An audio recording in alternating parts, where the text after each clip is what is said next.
দৃষ্টিভঙ্গি বদলান, আপনার জীবন পাল্টে যাবে। জানেন, এটা একটা কথা আছে না, কেউ মসজিদে বাচ্চাদেরকে আনার জন্য চকলেট খাওয়ায়, কেউ মসজিদ থেকে বাচ্চাদেরকে বের করার জন্য ধমক দেয়। কথা বুঝছেন?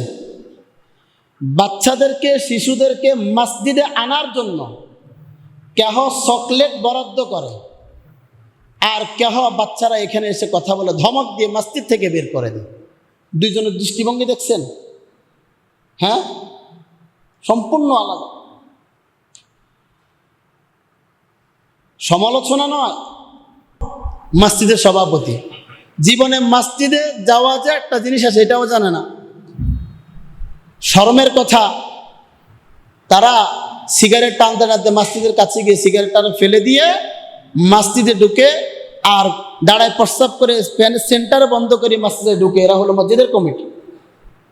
আজকে বাচ্চারা যদি এখন থেকে মসজিদ না চিনে, তাহলে তারাও কিন্তু একদিনে মসজিদের সভাপতি, সেক্রেটারি হবে না?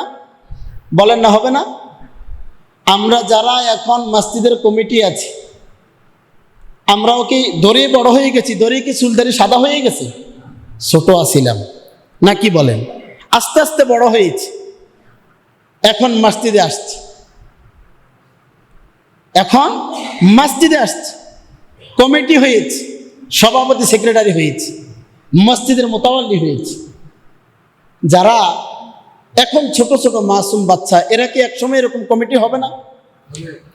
তারা যদি মসজিদ না চিনে, এরা এলাকার নেতা হবে। নেতা হয়ে মুখের থেকে সিগারেটটাকে ফেলে দিয়ে ফ্যানের সেন্ট বন্ধ করে এরা বলবে আমি সেক্রেটারি, আমি সভাপতি। তখন তাদের কাছে ধর্মের কোনো জ্ঞান থাকবে না, মসজিদের কোনো মূল্য থাকবে না, নামাজ পড়তে জানবে না, বরং তারা উল্টে ইসলামের বিরুদ্ধে কথা বলবে। এই জন্য এই বাচ্চাগুলোকে এখন থেকে মসজিদমুখী করা আমাদের সবার কর্তব্য। আসেন, আলী রাদিয়াল্লাহু তাআলা আনহু রাসূলের জামাই, বালকদের মধ্যে সর্বপ্রথম ইসলাম ধর্ম গ্রহণ করেছে আলী রাদিয়াল্লাহু তাআলা। কত বছর বয়সে ইসলাম ধর্ম গ্রহণ করেছেন? 8 বছর বয়সে। কয় বছর? 8 বছর বয়স। আজকে যে বাচ্চাগুলো মসজিদে আসতেছে, একটাও কি 8 বছরের কমে আছে? রাসূলের পাশে আব্দুল্লাহ ইবনে মাসউদ রাদিয়াল্লাহু তাআলা নামাজ পড়েন, রাসূল সামনে পাশে দাঁড় করান, সে পিছনে সরে যায়, আবার পাশে দাঁড় করান। ছোট মানুষ, যদি আপনাদের পাশে দাঁড়ানোর কারণে আপনাদের নামাজ নষ্ট হয়, তাহলে তো রাসূলের নামাজ নষ্ট হওয়ার কথা ছিল। কথা বলেন ঠিক কিনা? হাদিসের মধ্যে এটা কেন আসছে? আমরা পারি না নিতে। সৌদি আরব অনেকে হজ উমরা করতে গিয়েছেন, দেখেন না বাচ্চারা দৌড়াদৌড়ি করে। আপনার তুরস্কের একটা বড় মসজিদের খতিব একজন শায়েখ বলেছেন, মসজিদে নামাজ পড়ার সময় পিছনে যদি বাচ্চাদের আওয়াজ না শোনা যায়, তাহলে এই মসজিদের ভবিষ্যৎ খারাপ, সবাই নাস্তিক মুরতাদ হবে। যেদিন থেকে আমি এই লেকচার শুনেছি, সেদিন থেকে বাচ্চাদের আওয়াজটাই আমার কাছে ভালো লাগে। আপনাদের সাথে ক্ষতি তো বেশি আমার হওয়ার কথা। নামাজ পড়াই কে? আমিই তো পড়াই।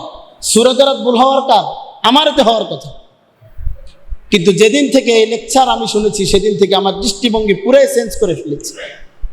বাচ্চাদের আওয়াজটা আমার কাছে ভালো লাগে। আমি মনে করি আমার পিছনে মুসল্লি আছে। ছোট থাকতে আপনারা দুষ্টমি করেন নাই? আমি তো করছি। তারাবি পড়ছি, তারাবির পিছনে দাঁড়াইছি, দাঁড়ায় কত দুষ্টামি করলাম, কয়টা বলবো আপনাদেরকে। আর এখন সবার সামনে দাঁড়িয়ে 19 বছর তারাবির ইমামতি করতেছি। তো যে বাচ্চাগুলো আজকে পিছনে দুষ্টামি করে, কালকে হয়তো দেখা যাবে সেই তো আমাদের নেতা হবে। কেন আমরা নিতে পারছি না? বাচ্চারা দুষ্টামি করবে নাকি দাদারা দুষ্টামি করবে? বাচ্চাদেরকে ধমকি দেয়, ধমক দেয়। কেন ধমক দেয়? আমি তো চিন্তা করেছি তাদেরকে ফুটবল কিনে দিব, তাদেরকে মসজিদমুখী করা দরকার। তাদেরকে আমি পুরস্কার ঘোষণা করেছি, তোমরা 40 দিন নামাজ পড়বা, তোমাদের জন্য আকর্ষণীয় পুরস্কার থাকবে, ইনশাল্লাহ আমি দেব। দ্বিতীয় নম্বর বলেছি, তোমরা নামাজ পড়বা, তোমাদেরকে ক্রিকেট ফুটবল আমি কিনে দিব, খেলো। খেলে এসে মসজিদে নামাজ পড়বে। ওগুলো বাহিরের রাষ্ট্রগুলোতে করতেছে, আমরা নিতে পারি না। আমাদের দিল ছোট, দিলটাকে প্রসার করতে হবে, দৃষ্টিভঙ্গি পাল্টাতে হবে। যে বাচ্চাটাকে আপনি ধমক দিচ্ছেন, আপনার বাচ্চাটাকে, আপনার নাতিটাকে কেউ যদি আপনার সামনে এভাবে ধমক দেয়, আপনি নিতে পারবেন? পারবেন না।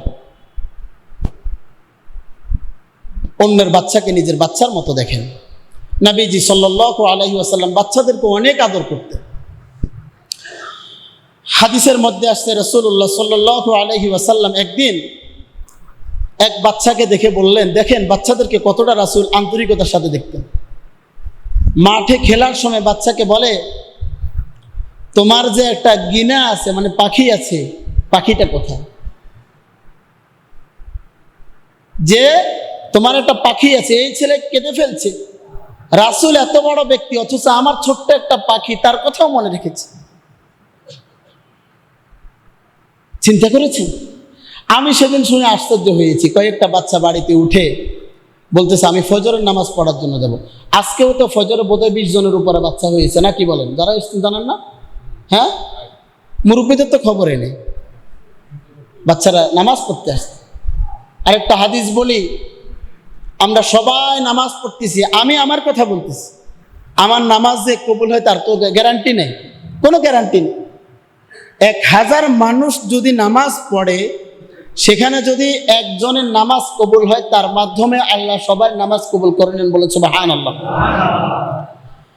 বাচ্চা যদি সারাক্ষণ দুষ্টামি করে, একটা সেজদা দিয়েছে, সেজদা কবুল করবেন কে? বাচ্চারা যখন নামাজ পড়ে তখন রবও হাসেন, দেখ মাসুম বাচ্চা, জান্নাতের ফুল, জান্নাতের পাখি, সে নামাজ পড়ে। সে তাকায় দেখে বাবা কি পড়ে, বাবা ঠোঁটটা নড়ে, সেও ঠোঁট নাড়ায়। রব বলেন, এই বাচ্চা কি পড়ে? বলে কিছুই তো পড়ে না। ফেরেশতারা বলে, তার বাবা কি পড়ে? সুবহান রাব্বিয়াল আলা। এই বাচ্চার নামের উপরে তোমরা সুবহান রাব্বিয়াল আলা লিখে দাও এবং এই সওয়াবগুলো তার বাবা মায়ের উপর দিয়ে দাও, সুবহানাল্লাহ। চিন্তা করেছে? আজকে আমি আপনি কোথায়? যদি সম্ভব হয় আদর করেন। সৌদি আরবের মধ্যে আছে, বাচ্চাদেরকে মাঝখানে মাঝখানে তারা দাঁড় করায়নি। শয়তানি তো তারা দুজন একসাথে থাকলে খোঁচাখুচি করবে, যতই শাসন করেন লাভ হবে না। আমরাও করেছি। দাদাদেরকে মাঝে মধ্যে যদি সাবি ঘুরাই দেন, তখন শুনবেন ছোট থাকতে কেমন দুষ্ট আসিল। এক ডুবে পুকুর পার করছে, হ্যাঁ, এক ডুবে আতাই কই মাছ ধরছে, এক ডুবে শিং মাছ ধরছে, সুপারি গাছে একটা উঠি 5টা সুপারি পারছে। এখন বাচ্চারা দুষ্টমি করলে, তবু মতন তো আল্লাহ দুনিয়া হোলাইন দিয়ে আলিদে তোরানি কোলাইন হয়ে গেছ, এ কথা কনা। কিন্তু হেতারা শতানি করি এই না, দুষ্টামি করিয়েছে, এখন ভুলে গেছে। বলতেছিলাম ভাইরা আমার, আমাদের দৃষ্টিভঙ্গি চেঞ্জ করতে হবে। বাচ্চাদেরকে মসজিদে আনেন, মসজিদে আনেন, তারা আওয়াজ করুক। আচ্ছা বলুন তো, আমি বলি আপনাদেরকে, এই যে দোতলায় আওয়াজ হয় নামাজের সময়, আমি কয়দিন বলেছি আওয়াজ থামা? কেউ বলতে পারবেন? আমি বলিনি। দুষ্টামি তারা করুক। এখন তো বাচ্চারা মনে করে, মা গো মসজিদ মনে হয় অনেক কঠিন জায়গা, আসতে চায় না। কিন্তু তারা যদি বুঝে না মসজিদে গেলে ফুটবল খেলা যায়, তারা যদি বলে এরে বাহিরে খেলার কি দরকার, ক্রিকেট খেলা যায় মসজিদে গেলে, চকলেট পাওয়া যায়, আশায় আসলো, এসে আস্তে আস্তে মসজিদের সুগম হলো, সুন্দর পথ হলো। এখন তারা বড় হবে, এক পর্যায়ে নিজেরাই খেলা বন্ধ করে দিবে, নিজেরাই মসজিদে নামাজ পড়বে জামাতের সাথে, আর তারা একসময় এই মসজিদের নামাজি কমিটি হিসাবে গণ্য হবে। কথা বলেন ঠিক না? আমাদের দৃষ্টিভঙ্গি চেঞ্জ করতে হবে।